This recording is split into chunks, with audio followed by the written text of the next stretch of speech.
और मैं दावेदार नहीं हूँ, प्रिपेयर नहीं हूँ चुनाव में। मेरी कोशिश अवॉइड की है, लेकिन जो मैं रह गया मैं उसके लिए भी मेरे वार्ड वासियों से माफी मांगता हूँ।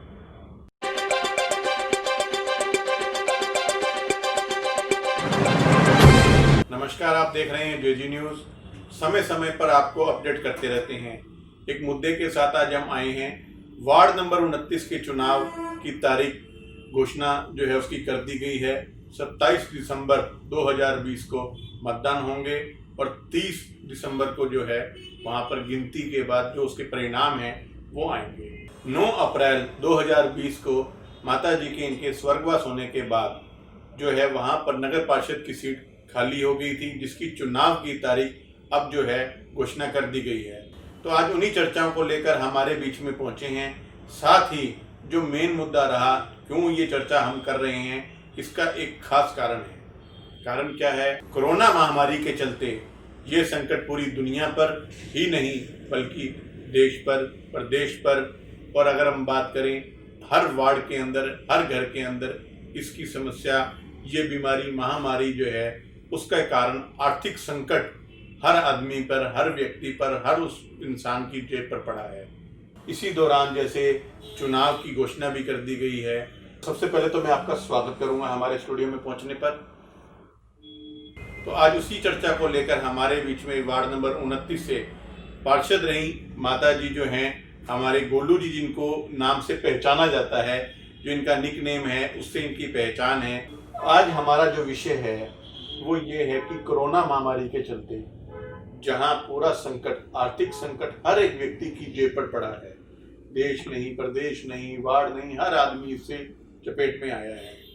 तो क्या ये वार्ड नंबर 29 कोई मिसाल जो है कायम कर सकता है चुनाव प्रक्रिया के दौरान? देखिए, ऐसा है कि आज जो वक्त चल रहा है ये बहुत ही खतरनाक वक्त है। एक्चुअली में जो बीमारी है वो अब है, और हम ज्यादातर ये सोचें तो केयरलेस हो चुके हैं। आज चुनाव होने जा रहे हैं और ईवीएम से चुनाव होना है, तो जब चुनाव होगा तो अंगूठा, हाथ, उंगल हर किसी की उस मशीन पर लगेगी। हम कितना भी उसको कर ले, कहीं ना कहीं इफेक्ट रह जाता है। तो एक शुरुआत मैंने सोशल मीडिया पे 2 दिन 3 दिन पहले देखी कि सर्वसम्मति की एक बात आई। मैं उस विचार का खुल के समर्थन करता हूँ। ये बहुत ही अच्छा विषय आया है।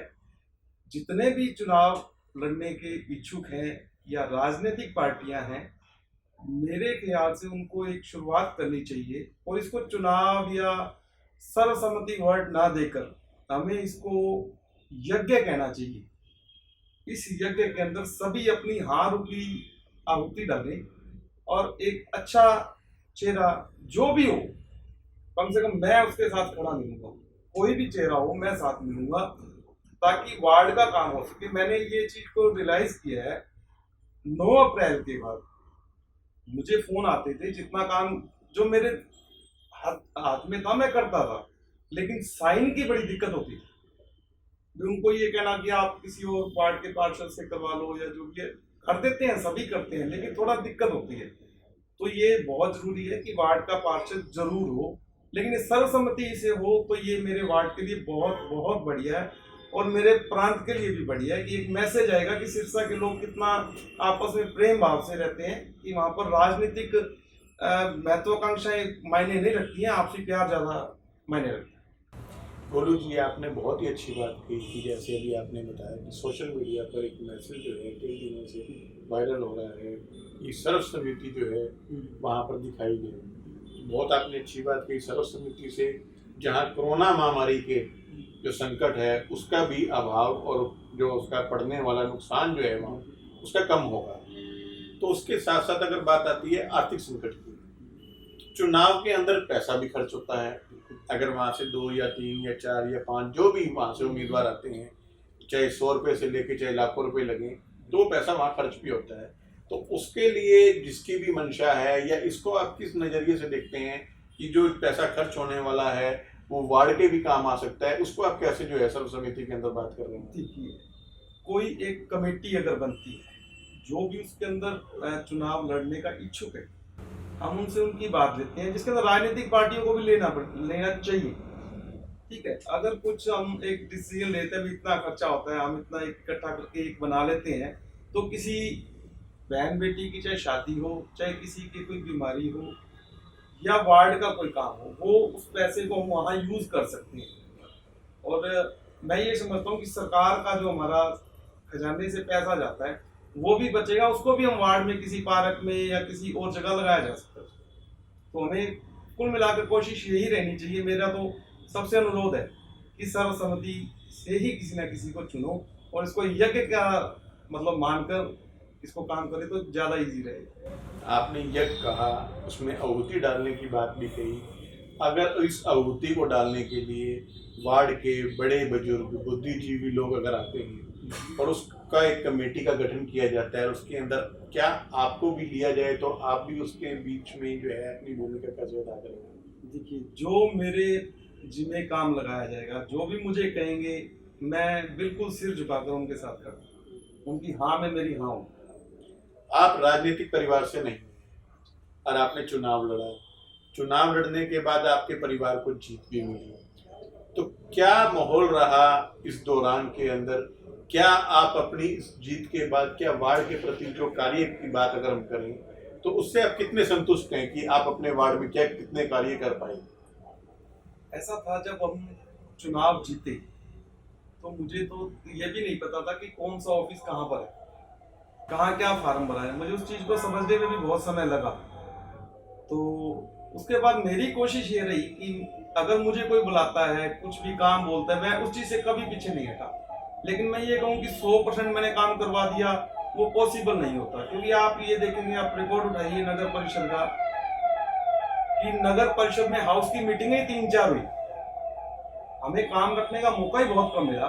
लेकिन जितना किया वो आप देख सकते हैं। एक ब्लॉक सीएम के रोड टोटल नया बन चुका है, एलईडी लाइट्स लग चुकी हैं, इंद्रपुरी मोहल्ला के अंदर गलियां बन चुकी। जितना मैं कर सकता था मैंने किया, लेकिन जो मैं रह गया, मैं उसके लिए भी मेरे वार्ड वासियों से माफी मांगता हूं।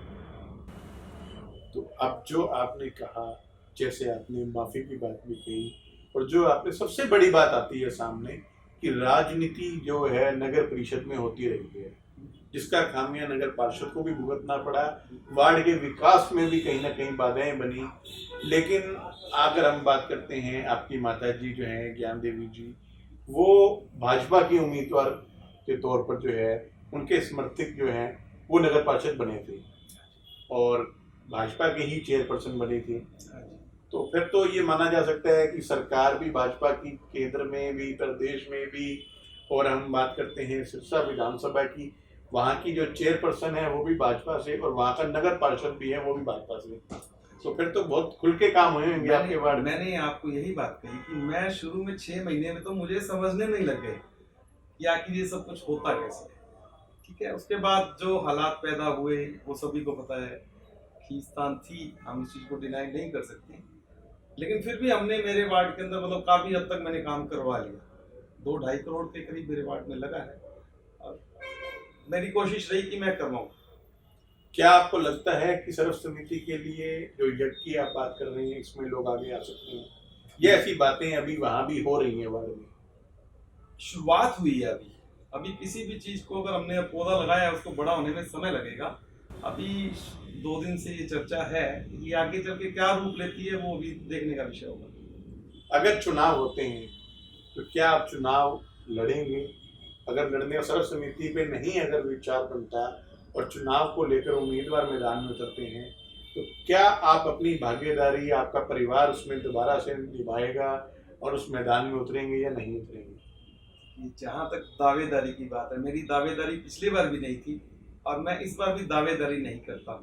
ये पार्टी का विषय है, जिसकी सेवा लेना चाहेगी उसकी लेगी, हम पार्टी के सेवादार हैं। नहीं, आपने बहुत अच्छी बात कही, लेकिन आप खुद जो है एक पहल कर रहे हैं सर्व समिति को लेकर, आप भी आगे आ रहे हैं उस पहल में और उसका एक यज्ञ का नाम भी आप दे रहे हैं। तो साथ आप कहते हैं अगर पार्टी कोई जिम्मेवारी देगी तो जिम्मेवारी इलेक्शन लड़ने की नहीं, मैं सिर्फ सर्वसम्मति पे आता हूँ। मैं पहल मेरी आज भी वही है, हमेशा रहेगी और मैं दावेदार नहीं हूँ।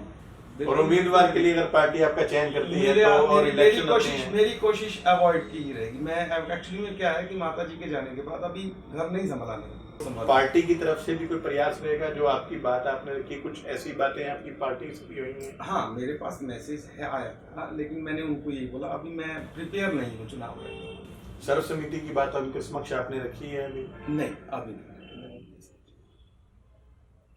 तो आज आपने देखा कि हमने वार्ड नंबर 29 को लेकर आने वाले चुनावों को लेकर चर्चा की। उस चर्चा में जो सबसे बड़ी बात इनकी तरफ से इन्होंने रखी, गोलू जी ने खास तौर से एक बात कही कि हमारा परिवार राजनीतिक से ना होकर जो सेवाएं हमने दी, इनकी माता जी जो है वहाँ से नगर पार्षद भाजपा के जो है उम्मीदवार के तौर पर वहाँ उन्होंने अपनी सेवाएं दी, लेकिन उनके स्वर्गवास के बाद इनकी तरफ से जो भी सेवाएं थी वार्ड के प्रति वो देते रहे। लेकिन अब चुनाव का जो है तारीख तय कर दी गई है, आने वाले 27 दिसंबर को चुनाव होने हैं। लेकिन इनका एक प्रयास है कि एक छोटी सी पहल, एक संदेश, एक उदाहरण पूरे देश में जाना चाहिए कि लॉकडाउन के दौरान, महामारी के दौरान, कोरोना महामारी के चलते एक जो आर्थिक संकट हर व्यक्ति की जेब पर पड़ा है, वो चुनाव ना होकर सर्व समिति हो और चुनाव पर खर्च होने वाला पैसा कोई भी उम्मीदवार जो जितना भी अपना पैसा लगाना चाहता था चुनाव पर या लगाना चाहता है, उस पैसे को वार्ड के विकास के लिए एक कमेटी गठित करके वहां उनको जमा कराकर एक वार्ड में एक उदाहरण का रूप जो है वो सामने लेकर आए। लेकिन आने वाला समय बताएगा कि वहां चुनाव होते हैं, चुनाव के अंदर उम्मीदवार अपनी अपनी दावेदारी रखते हैं या वहां पर जो है सर्व समिति होगी, ये तो आने वाला समय बताएगा। यूं ही हमारे साथ बने रहें, देखते रहें जेजी न्यूज़। आपका भी बहुत बहुत स्वागत फिर से।